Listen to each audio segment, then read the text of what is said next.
Hello everyone, एक बार फिर से आप सभी लोगों का स्वागत है आपके अपने YouTube चैनल माया स्टडी सेंटर पे। आज क्लास में करने वाले क्लास 10 का अति महत्वपूर्ण टॉपिक जिसका नाम है प्रतिस्थापन विधि। हर बार एग्जाम में पूछा जाता है, विलोपन विधि हो या प्रतिस्थापन विधि हो या ग्राम्य विधि हो। आपको इन तीनों विधियों को एकदम अच्छे से पढ़ के जाना है और समझ के जाना है और अपने मार्क्स पक्के करने हैं। इनमें से प्रतिस्थापन और विलोपन, इनमें से एक विधि तो पूछी जाती है, इसलिए आपको छोड़ना नहीं है। और इसके परिचय पार्ट में मैंने एकदम आसान तरीके से आपको समझाया कि प्रतिस्थापन विधि से प्रश्नों को कैसे सोल्व किया जाता है। तो आज की क्लास में बिना देरी के डायरेक्ट क्वेश्चन ही सोल्व करेंगे, इसमें समझेंगे कुछ नहीं, क्योंकि समझना समझाना हमारा परिचय पार्ट में हो चुका है। तो चलिए पहला क्वेश्चन अपन स्टार्ट करते हैं। थोड़ा सा मैं आपको बता देती हूँ कि इसमें क्या करना रहता है। हमें जो भी दो समीकरण दी है उनमें से इसी में से सिर्फ भी कोई भी ले लो आप समीकरण, अब वो लेना है लेकिन ध्यान से लेना, वो लेना भी अपन पे डिपेंड करता है। लेना भी कौन सा, जिससे अपन क्वेश्चन को आसान तरीके से सॉल्व कर सकते हैं।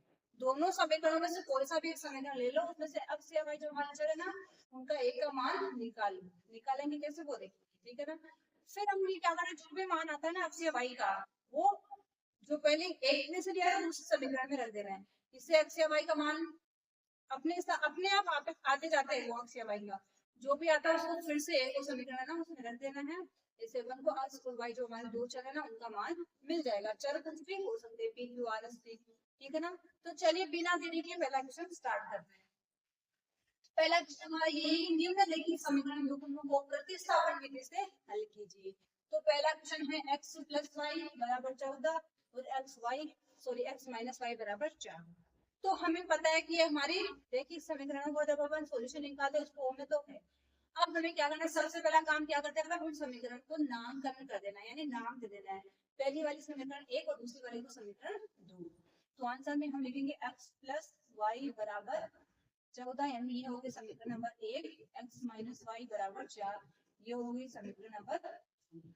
अब हमें क्या करना है, कोई से भी एक समीकरण ले लो, पहली वाली ले लो दूसरी वाली ले लो, कोई से भी ले लो, उसमें से हमें x या y का मान निकालना है। तो हम क्या करेंगे, समीकरण 2 में से निकाल देना, हम लिखेंगे समीकरण 2 से, जिससे आपका समीकरण 2 से। अब हम क्या करेंगे, दूसरे समीकरण के x माइनस वाई बराबर 4, हम क्या करेंगे, x का मान इधर यानी x का निकाल ले, x को इधर रखेंगे तो y घट जाएगा, बराबर की तो यानी दाएं साइड जाएगा, तो y माइनस का तो किसमें हो जाएगा, प्लस का, तो 4 प्लस y। अब ये क्या करनी, मान लो समीकरण नंबर आ गई हमारे पास में ये। अब हमें क्या करना, जो भी x का मान, तो हमारे पास में x का मान क्या है, 4 प्लस y। ये जो आया ना 4 प्लस y, ये हमें क्या करना है, x के स्थान पे समीकरण किसमें रख देना, 1 में, क्योंकि अपन ने अभी से लिया था समीकरण नंबर 2 से करा था ना। तो अब हम ये मान रख देंगे समीकरण नंबर 1 में। तो हम लिखेंगे x का मान समीकरण 1 में रखने पर, अब समीकरण 1 क्या है, पहले बोलिए, समीकरण 1 क्या, x प्लस वाई बराबर 14, यानी जहां पे भी x है उसके स्थान पे आपको क्या रखना, 4 प्लस वाई, ऑलरेडी वाई तो है वहां पे, y बराबर 14, वाई वाई हो गया 2y, 4 को उधर लेके चले जाओ तो 14 माइनस 4 हो जाएगा, y बराबर क्या हो जाएगा, 14 में से 4 गया तो 10, 10 बटे 2 बराबर क्या दिया, 5। यानी कि अभी तक हमारे पास एक ही चर का मान है, वो किसका, y का मान क्या, 5। अब इस y के मान को आपको समीकरण 1 में 2 में 3 में किसी में भी रख के क्या निकालना है, x का मान। लेकिन हम किस में रखेंगे, डायरेक्ट समीकरण 3 में, क्योंकि हमारा समीकरण क्या है, x बराबर 4 प्लस वाई, यानी कि x का मान कब आ जाएगा, आप 4 में जो y का मान आया ना, क्या है 5, ये जोड़ते ही x का मान मिल जाएगा। इसलिए अपन को खुद को देखना है कि हमें किस में रखना है, ठीक है ना। अब हम लिखेंगे y का मान समीकरण 3 में रखने पर। अब देखो 3 क्या है, x बराबर 4 प्लस वाई, x की जगह 5, एक मिनट, y की जगह x बराबर दिया 4 प्लस वाई की जगह रख दिया 5, तो x बराबर आ गया 4 और 5 की जगह 2। तो देखिए x की जगह तो आ गया 9 और y की जगह आ गया 5। अब आप इन समीकरण में ये 9 और 5 रख के देख लो, आपके आंसर भी आ जाएगा। x का है 9, y का है 5, 9 और 5 14, 9 में से 5 किया तो 4 आ रहा है ना बराबर। इस प्रकार आप चेकिंग भी कर सकते, ठीक है।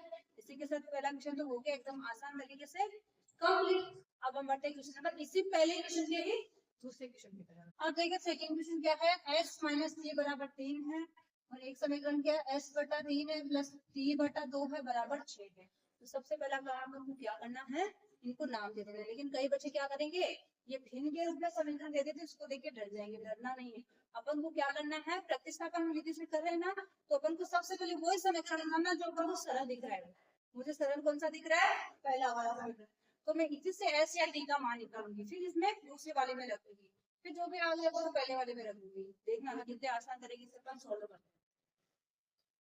देखिए इसको नाम लिख दिया s माइनस टी बराबर 3, ये हो गया मेरा समीकरण नंबर ए। जैसे s बटा 3 प्लस टी बटा 2 बराबर 6, ये हो गया मेरा समीकरण नंबर 2।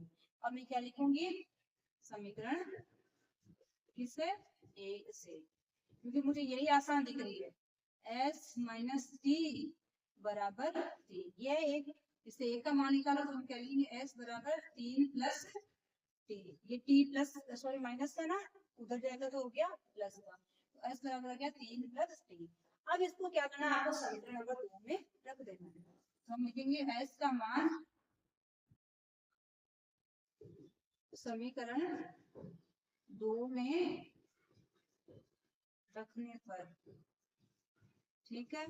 अब 2 क्या है, s बटे 3 प्लस टी बटे 2 बराबर 6। जहां जहां आपको s दिख रहा है वहां पे क्या रख देना, 3 प्लस 3।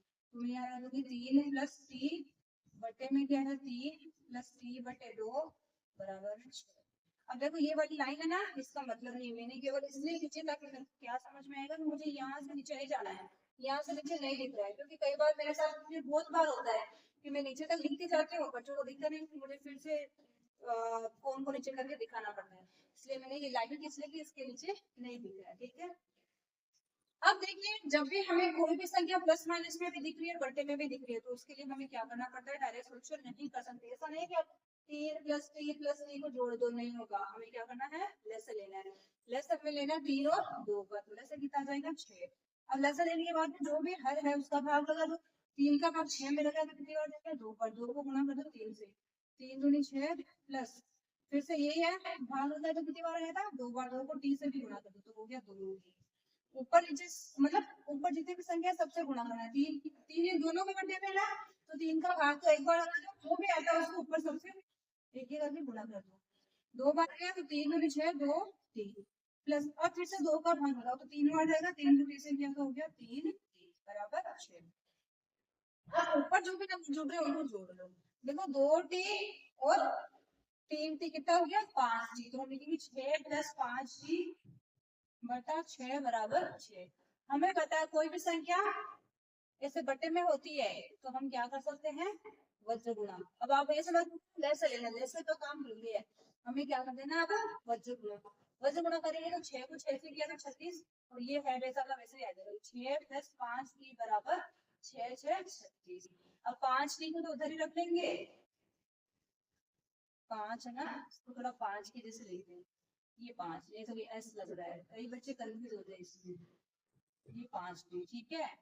6 को लेके जाओ तो हो गया माइनस का 6, 5 टी बराबर हो गया 30, टी बराबर हो गया 30 बटे 5, 5 हम 30, यानी टी बराबर कितना आ गया 6। अब ये जो टी का मान है इसको आप समीकरण नंबर 1 में रख दो, तो किसका जाएगा, एस का। हम लिखेंगे टी का मान समीकरण 1 में रखने पर, पहले अपन ने 2 में रखा था, अब 1 में रख दो। समीकरण 1 है s माइनस टी बराबर 3, s तो s है, t कितना आया है 6 बराबर 3, तो s बराबर क्या हो जाएगा, 3 तो है इधर, 6 को लेके जाओ तो 6 किसका हो गया प्लस का 6, तो s बराबर 6 होती, ये क्या हो गया हमारा आंसर। अब इनके आंसर लिख, s बराबर क्या लिख देना है 9 और t बराबर लिख देना है 6। अब आप करके देख लो, 9 में से 6 घटाओगे तो 3, और यहाँ पे भी रख के इनका आंसर लिख के देख लो तो आपके आंसर आ जाएगा 6, ठीक है। तो आप लोग मुझे कमेंट करके बताना कि आपको प्रतिस्थापन विधि अच्छी लग रही है या फिर ग्राफ की विधि। फिर आगे और एक विधि उसका भी कंपैरिजन करेंगे, ग्राफ की विधि अच्छी लग रही है या प्रतिस्थापन। ठीक है, अब बढ़ते हैं इसी के साथ question number 30। 3x minus Y बराबर 3 है, 9x माइनस 3y बराबर 9 है। सबसे पहले हमें क्या करना है, समीकरणों को नाम देना है। 3x माइनस वाई बराबर 3, 9x ये तो है हमारे समीकरण नंबर 1, फिर है 9x माइनस 3y बराबर ये समीकरण नंबर 2। इसके बाद हमें देखना है कि हम कौन से समीकरण से x या y का मान निकाल सकते हैं। तो देखिए कई बच्चे उलझ जाते हैं, वो सोचते हैं सेकंड से, लेकिन सेकंड से अगर आप निकालोगे तो आप देखो खुद ही देख लो इन चरों के गुणांक में दोनों में राशियां है, तो इसमें देखो इस y के गुणा में कुछ भी नहीं, एक रहता है लेकिन ऐसे कुछ भी नहीं, कोई भी नंबर नहीं, एक का मतलब क्या होता है y रहेगा, तो हम ये वाले आसान रहेगी। इसलिए अपने को देखना है कि हमें कौन सी समीकरण से मान निकाला, अगर दोनों में सेम है तो एक से करना पड़ेगा, लेकिन दोनों में से अगर एक आपको आसान दिख रहा है तो उसी को उठाओ। तो हम लिखेंगे समीकरण एक से, एक क्या है 3x माइनस वाई बराबर 3, तो इसे निकालो। 3x बराबर क्या हो जाएगा 3 प्लस वाई, x बराबर क्या हो जाएगा 3 प्लस वाई बटे 3, ये क्या आ गया x का मान। अब हम लिखेंगे x का मान समीकरण 2 में रखने पर, देखो 2 क्या है 3x सॉरी 9x है minus 3y, 9x minus 3y बराबर 9। ठीक है, अब आपको जहां जहां पे x है ना वहां पे 3 प्लस 5 बटा 3 लग देना है, तो 9 इस गुणा में क्या है 3 प्लस y बटे 3 माइनस 3y बराबर 9। अब इसको सरल कर लो, इसको करेंगे तो 9 3 27 प्लस 9y बटा 3 माइनस 3y बराबर। अब देखो इसको फिर से क्या करना पड़ेगा, लेसर लेके इसको करेंगे तो लेसर तो 3 ही आएगा, ये हो गया 27 प्लस 9y, 3 का 3 बटे में मुझे नहीं तो डायरेक्ट गुणा कर दो 3 3 तो माइनस 9y बराबर। अब ये भाग में तो चला जाएगा उसमें गुणा में, ये क्या हो गया 27 प्लस 9y माइनस 9y बराबर 27, ये हो जाएगा। अब देखो ये प्लस का ये माइनस का ये तो कट हो गया, ये क्या हो गया हमारे पास में तो बच रहा है y 27 बराबर 27, इसका मतलब हमारे पास में y का कोई भी मान नहीं निकल जाएगा, तो y का मान नहीं निकल सकते, इसका मतलब क्या है हमें ऐसा क्यों मिल रहा है, ऐसा क्यों हो रहा है, ऐसा देखो इसलिए हो रहा है क्योंकि ये दोनों समीकरण एक ही है। एक कैसे देखो ये क्या है 3x माइनस वाई, इस 3 को और भी इधर लेके आ जाओ, एक बार मैं आपको बता दूं, ठीक है ना, बराबर कर दो 0। ठीक है, इसी प्रकार 9x को लेके आ जाओ, सॉरी 9x माइनस 3y 9 को लेके आ जाओ माइनस 9 बराबर 0।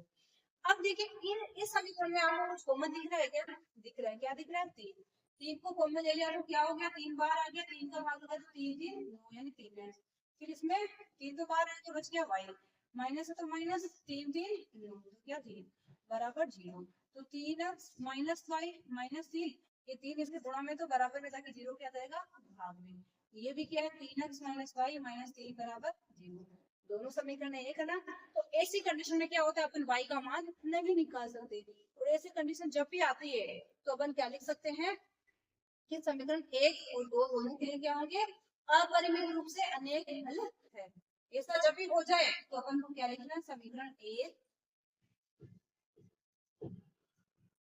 व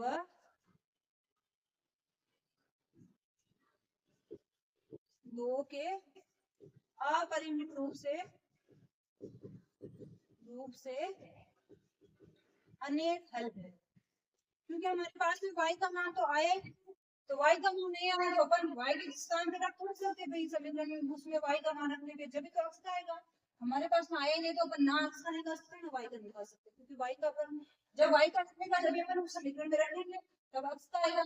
तो ऐसा क्यों हो रहा है, ऐसा क्यों हो रहा है अपने पता भी लगा ले क्यों हो रहा है, क्योंकि ये दोनों समीकरण क्या है एक ही है। इस कंडीशन में मतलब क्या लिखेंगे कि समीकरण 1 व 2 के अपरिमित रूप से अनेक हल होंगे। ठीक है, अब हम करते हैं question number 4, 0.2x plus 0.3y बराबर 1.3 प्लस 0.4x प्लस 0.55 बराबर 2.3, यानी हमें क्या करना है प्रतिस्थापन विधि से इन दो रैखिक समीकरणों के हल निकालने हैं, लेकिन हमें क्या दिख रहा है इसमें, क्या आ रहा है इसमें दशमलव में आ रहा है।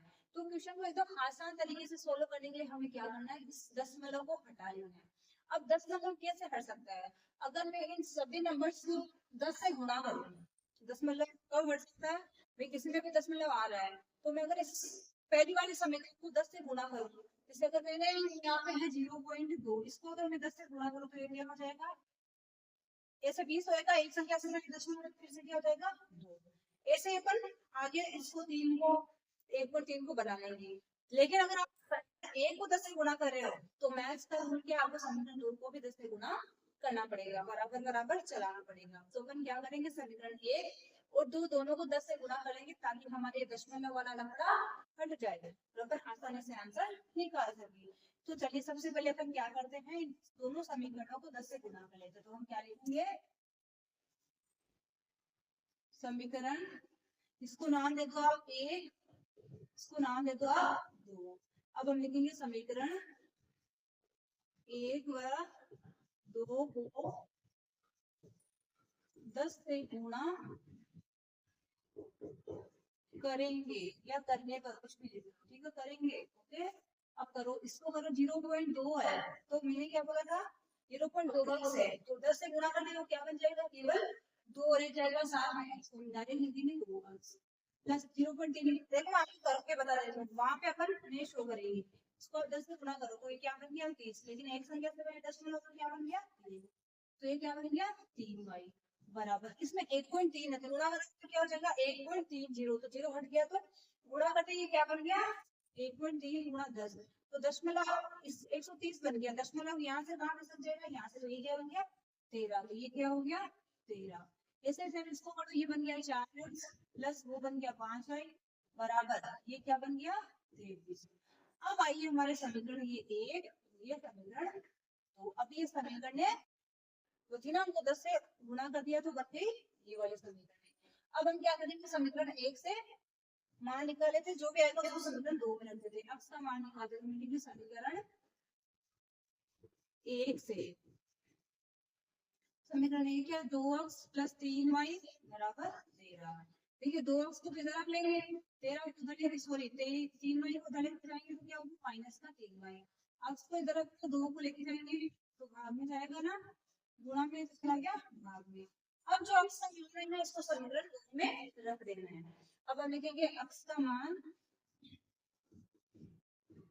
समीकरण, अभी अपन 1 से लिया है ना तो 2 में रख देंगे, समीकरण 2 में रखने पर देखिए अब समीकरण में 2 ये हो गई, ये वाली इसमें नहीं रखेंगे अपन, इसमें रखेंगे तो हमारे समीकरण 2 क्या, 4x प्लस 5y बराबर 23। इधर कर लो, x का मान जो भी वो रखो, 4 तो है वैसा वैसा, 13 माइनस 3y बटे में प्लस 5y बराबर 23। अब इसको सोल्व कर लो, पहले इसको 4 से 13 जो की 52 माइनस 4 3 12y बटे 2 प्लस 5y बराबर 23। अब इसका लसा लेना पड़ेगा, तो ये तो 52 माइनस 12y, ये डायरेक्ट से गुणा हो जाएगा तो प्लस 10y बटे में पूरे 2 आ जाएगा बराबर 23। अब हमें पता 12 और 10 जोड़ घटा हो जाएगा तो माइनस का 2y, ये बच गया 52, तो 52 माइनस 2y बटे 2 बराबर 23। अब क्या हो जाएगा वज्र गुणन, तो देखिए जब अपन वज्र गुणा करेंगे तो ये क्या है 52 माइनस 2y, इधर गुणा हो जाएगा 23 गुणा 2 यानी 46 माइनस 2y बराबर 23 गुनी 46, और ये 52 में उधर जाके किसका हो जाएगा माइनस का 52 माइनस 2y बराबर 46 में से 52 को घटाओ क्या आएगा 46 4 को 2 6 यानी माइनस का 6। अब देखो इधर भी माइनस है इधर भी माइनस, तो कट गया, क्या आ गया 2y बराबर 6, तो y बराबर क्या आ जाएगा 6 बटे 2 यानी क्या आ जाएगा 3।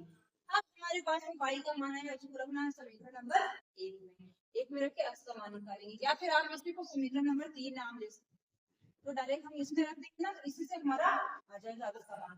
तो हम एक काम कर लेते हैं, इसी को कर लेते हैं, हम लिखेंगे समीकरण 3 में y का मान रखने पर, अब देखो समीकरण 3 हमारी क्या है, x बराबर 13 माइनस 3y बटे, x तो x y की जगह रखना है, तो 13 माइनस वाई की जगह ना 3, तो 3 गुणा 3 बटे में 2।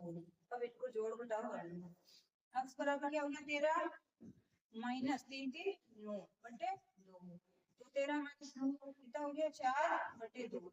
इधर x साथ में चलाते जाओ, x बराबर कितना आ गया 4 बटे 2, तो x का मान तो आया है 2 और y का मान आया है 3। ठीक है, इस प्रकार से अपन को क्या करना है, दो चर वाले रैखिक समीकरणों के हल एक एक हल निकाल लेना है। हमें क्या करना है, सबसे पहले तो आपको जो समीकरण दिया है ना उसको आप देख लो कि वो हमारे आंसर निकालने के वो में है कि नहीं है।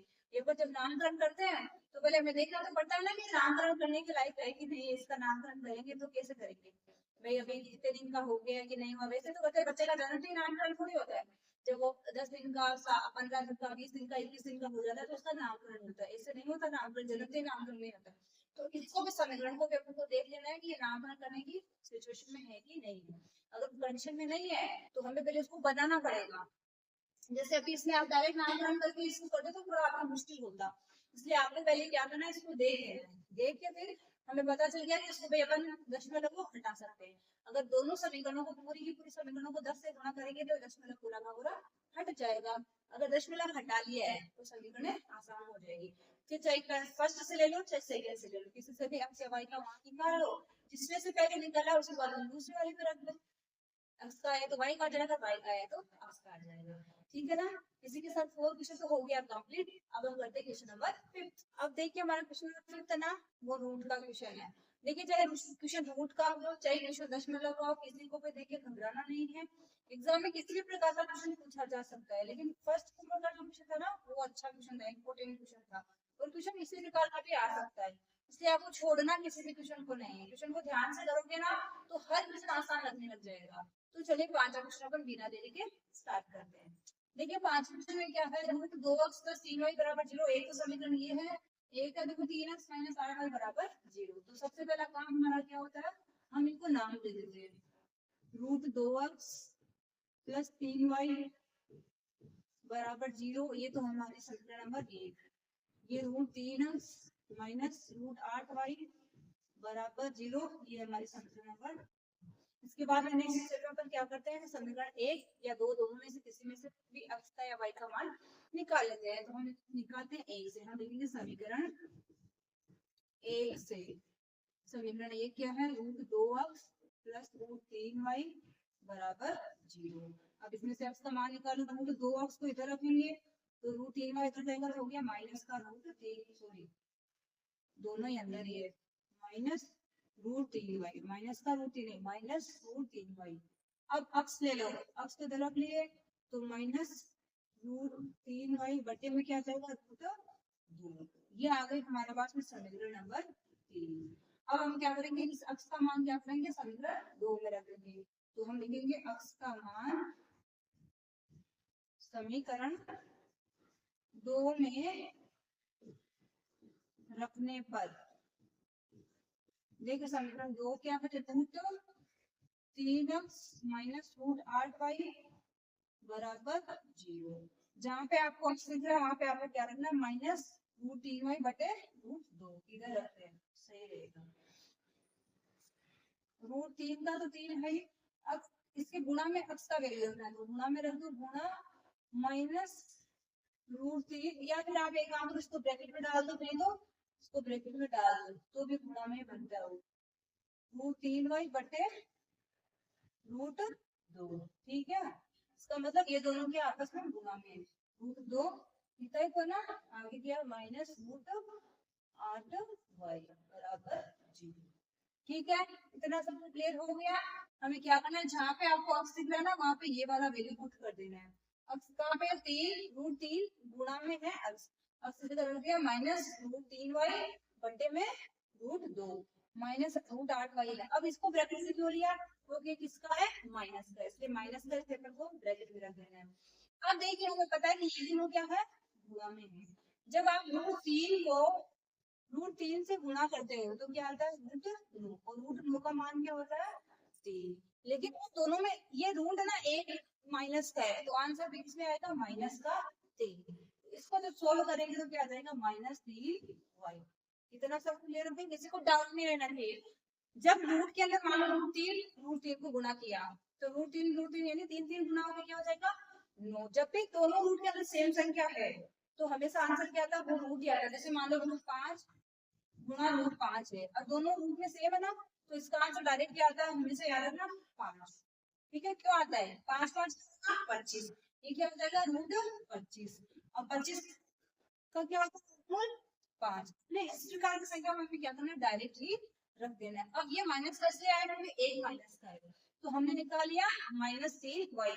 मैंने आपको एक्सप्लेन भी कर दिया है क्यों आया है और डायरेक्ट भी याद रखना जब भी रूट के अंदर जो सेम संख्या दिखे तो हमें निकालने की जरूरत नहीं हमें क्या करना है वो एक संख्या ही हमारा आंसर हो जाएगा यानी वो संख्या ही हमारा आंसर हो जाएगा। जैसे रूट दो है दोनों को गुणा करना है तो आंसर डायरेक्ट क्या लिख देना है केवल 2 रूट 2 नहीं केवल 2।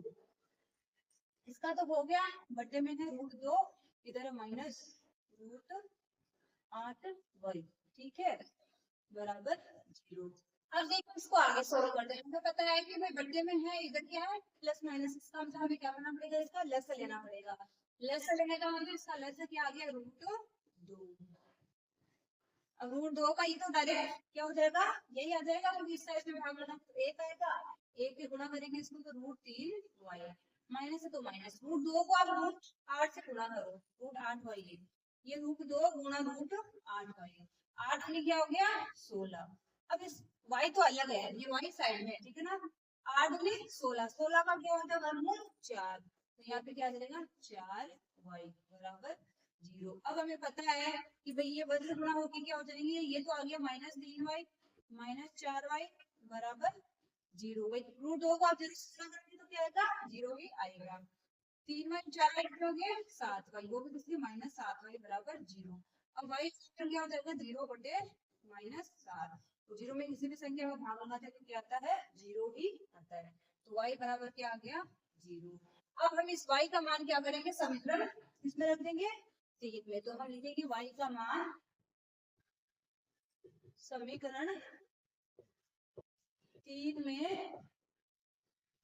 रखने पर देखिए समीकरण 3 क्या है कि हमारे पास में x बराबर -√3y बट्टे रूट 2 यही है ना -3y बट्टे रूट y की जगह 0 रखेंगे तो x बराबर माइनस का माइनस √3 और y की जगह 0 रख दिया बटा रूट। अब हमें पता है कि भाई 0 को किसी भी संख्या से गुणा करेंगे तो चाहे रूट का हो किसी का 0 आ जाएगा बटे में फिर से रूट 2 है और 0 में किसी भी संख्या का भाग लगा देने में क्या आता है 0 तो हमारे x बराबर भी क्या आ गया 0 और y बराबर भी क्या आ गया 0। देखिए अपने कितने आसान तरीके से इस प्रकार के क्वेश्चन को सोल्व कर लिया है। बाकी अधिकतर बच्चे रूट की संख्या को देख के डर जाते हैं और उस क्वेश्चन को छोड़ देते हैं छोड़ना नहीं है चाहे क्वेश्चन रूट का हो चाहे क्वेश्चन दशमलव का हो चाहे किसी का भी भिन्न का हो हर प्रकार के डाउट को आपको इस क्लास में क्लियर करेगा। मैंने भिन्न का क्वेश्चन भी करवाया है इसमें क्या थी हमारी समीकरण भिन्न के रूप में थी दशमलव के रूप में भी आ गई है सिंपल समीकरण भी आ गई है पूरा रूट की भी आ गई है। अब हम करते हैं पहले क्वेश्चन का लास्ट सिक्स क्वेश्चन में हमें दोनों जो समीकरण दिए ना वो किस रूप में दिए भिन्न के रूप में तो क्या भिन्न के रूप में अपन आंसर आसानी से निकाल सकते हैं नहीं तो हमें सबसे पहले क्या करना पड़ेगा इस समीकरण को अपन को चेंज करना पड़ेगा। चेंज करने के लिए जब भी भिन्न के रूप में दिया तो इसका क्या सॉल्यूशन होता है लेस से ले तो उसको चेंज करो दोनों में से अगर एक भी नहीं होते तो हम उसी से आंसर निकाल लेते हैं। लेकिन देखो अपन ने सेकंड क्वेश्चन में करा था उसमें एक ही भिन्न के रूप में थी तो अपन ने फर्स्ट समीकरण से किसी का मान निकाल लिया कोई भी चलता तो उसमें दूसरे में रख दिया लेकिन इसमें दोनों ही भिन्न के रूप में है इसलिए हमें सबसे पहले क्या करना पड़ेगा इनको भिन्न के रूप में चेंज करके हमारे एक एक समीकरण का जो स्टैंडर्ड फॉर्म होता है ना उसमें कन्वर्ट करना पड़ेगा। ठीक है तो सबसे पहले हमें पता है कि जब भी हमें इस प्रकार से कोई समीकरण दी जाती है यानी ये हमारे बल्टे में है और प्लस माइनस से अलग हो रही है इसका मतलब हमें लेस लेना है तो हम समीकरण ए को देखो करेंगे 3x/2 -5y बटे 3 बराबर माइनस इनका लेस क्या आएगा 6 2 का भाग लगाए तो 3 बार 3 को 3 से गुणा किया तो -3 का भाग लगाए तो 2 बार 2 को 5 से गुणा किया तो 10y बराबर -2। अब हमें पता है कि ये 10 से गुणा हो जाएगी तो 6 डायरेक्ट 2 से गुणा हो जाएगा इसके बटे भी कुछ नहीं है तो ए लिखा है तो ये का ये आएगा। अब इतनी छोटी छोटी बातें तो मेरे ख्याल से आप 10th क्लास में तो बताने की जरूरत नहीं है सिर्फ मैं आपको बताते चल रही हूँ तो ये क्या हो जाएगा -12। तो देखो ये एक हमारी क्या बन गई पहले वाली से तो एक समीकरण बन गई ये है हमारे एक्चुअल समीकरण, और उनको नहीं मानेंगे अपन। ये वाली जो निकाले ना, ये समीकरण नंबर आ गई एक। इसी प्रकार दूसरे वाले क्या दिए पे, x बटे 3 प्लस y बटे 2 बराबर 13/6। इसी से भी निकालो। सेम इसी प्रकार से इनका लसा आ गया 6, 6 में भाग लगा 3 का 2, 2 बार 2 x हो गया, प्लस 2 का भाग लगा 3 हो गया, 3 को y से गुणा किया तो 3y बराबर 13/6। अब हमें पता है जब भी कोई संख्या इस प्रकार से बटे में होती है, दोनों का हर समान होता है, तो अपन क्या कर सकते हैं, वो काट सकते हैं। काट भी सकते हैं, इसको भी मैं आपको बताती हूँ। बटे में बराबर है, इसका मतलब ये क्या आएगा, जैसे कि बटे में है। जब भी कोई संख्या इस प्रकार से होती है 4/8 बटा 3/8, इसका मतलब क्या, ये दोनों आपस में क्या हो जाती है, कट जाती है। क्यों कट जाती है, क्योंकि जब ये नीचे वाली भिन्न है ना, इसको अपन चेंज कर देना, तो ये क्या हो जाती है 8/3, 8/3 होंगे, ये क्या हो जाती है, इससे कट हो जाती है। इसलिए अपन डायरेक्ट इसको यहाँ पे काट देंगे। ठीक है, 6 से 6 कट हो गया, तो क्या बच गया, 2x प्लस 3y बराबर 13। ये आ गई हमारे समीकरण नंबर 2। इतना काम कर लिया। अब देखिए इसके बाद में हमें क्या करना है, इसके बाद में हमें क्या करना है, समीकरण 1 से हमें x का मान निकाल लेना है, और समीकरण 2 में रख देना है। अच्छे से क्लीन नहीं होता, कपड़े के बिना तो साफ होता भी नहीं। अब देखिए हम लिखेंगे समीकरण 1 से। अब एक वाली समीकरण कौन से, कंफ्यूज नहीं होना है, 9x माइनस 10y बराबर -12। और मैं आपको एक तरीका और बता दूं, इन क्वेश्चनों को आप जितना डर के एग्जाम में, जितना डर के, जितना हेजिटेशन के साथ में करोगे ना, उतना ही आपका गलत हो जाएगा। डरना नहीं है, इन पे पकड़ अच्छी बना लो। जितने क्वेश्चन दिख रहे हैं ना, सब सोल्व कर लो।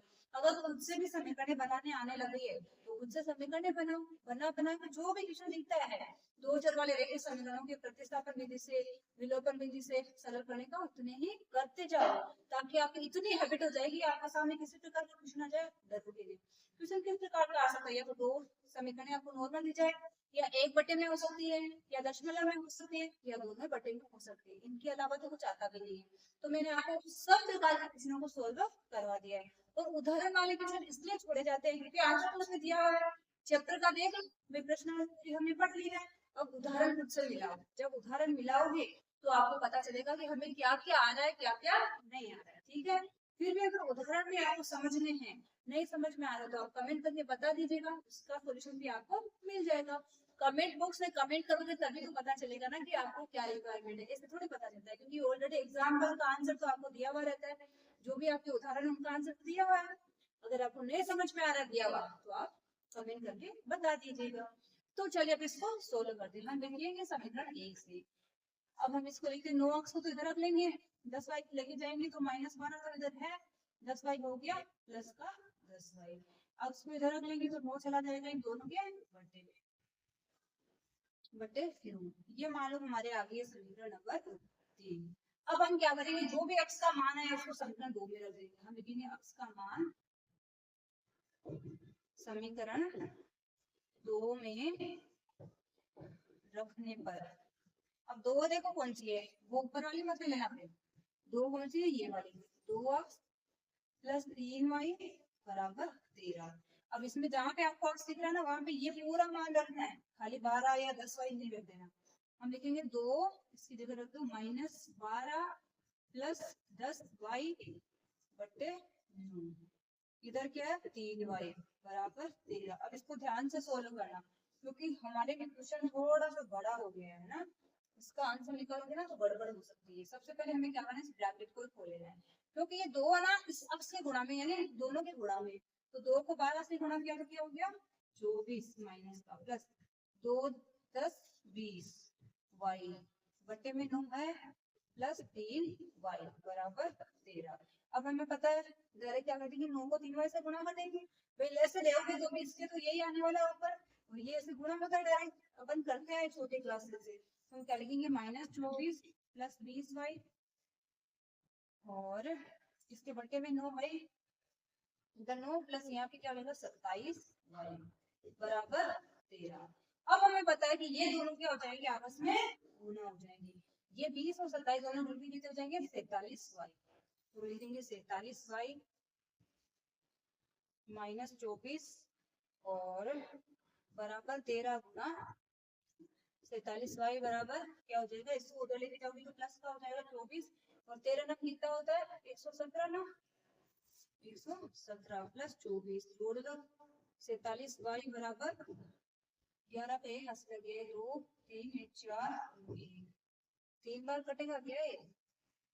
एक सेकंड 47 को 3 से गुणा करके देखते हैं 7 3 कितना है हंस लगे 2 4 3 12 13 14 बराबर है तो ये कितनी बार कट जाएगा y बराबर में आ जाएगा 141 बटे 47 ये कट जाएगा 3 बार तो y का वैल्यू क्या आ गया 3 अब इस y का मान है ना वो समीकरण नंबर रख दो 3 में तो x का मान डायरेक्ट आ जाएगा तो हम लिखेंगे y का मान समीकरण 3 में रखने पर देखो रखना चाहो तो आप 1 में भी रख सकते हो लेकिन आपको डायरेक्ट यहीं पे मिल रहा है ना इसमें केवल क्या रहेगा इतना ही सॉल्यूशन करना रहेगा x बराबर में इनको सॉल्यूशन करके आंसर मिल जाएगा तो y बराबर सॉरी x बराबर क्या आ जाएगा -12 प्लस यहाँ पे क्या 10 और y के लिए गुणा में रखो 3 बटा अब इसको सोल्व कर लो x बराबर नीचे दिखेगा नहीं दिखेगा पता नहीं किधर लिख रहे x बराबर क्या हो जाएगा ये 30 हो गया ना -12 प्लस 30 बटे 9 x बराबर हो गया देखो घटा लो तो आएगा 18 इसका प्लस का 30 बड़ा ना मल्टीपल x बराबर आ गया 9 दूनी 18 तो x का वैल्यू तो आया है 2 और y का वैल्यू आया है 3 इस प्रकार से अपन एकदम आसान तरीके से देखो बिना गलती किए बिना कुछ मिस्टेक किए अपन कितने आसान तरीके से स्टेप बाय स्टेप आंसर निकाल रहे हैं अगर आप स्टेप बाय स्टेप करोगे इसमें कुछ भी भेद नहीं मैंने आपको इतने क्वेश्चन में बता दी इसके स्टेप कि आपको क्या करना है थोड़ा सा ध्यान देना है और कुछ भी नहीं करना है अगर आप गलती कर जाओगे कहीं से फंस गए तो आप गलत कर सकते हो अदरवाइज आपकी गलती होने के कोई भी चांसेस नहीं होंगे ठीक है इसी के साथ हमारा पहला क्वेश्चन हो गया कंप्लीट और पहला क्वेश्चन एक क्वेश्चन है इसमें सारे क्वेश्चन अच्छे हैं इसलिए आप इसको ध्यान से करिएगा ओके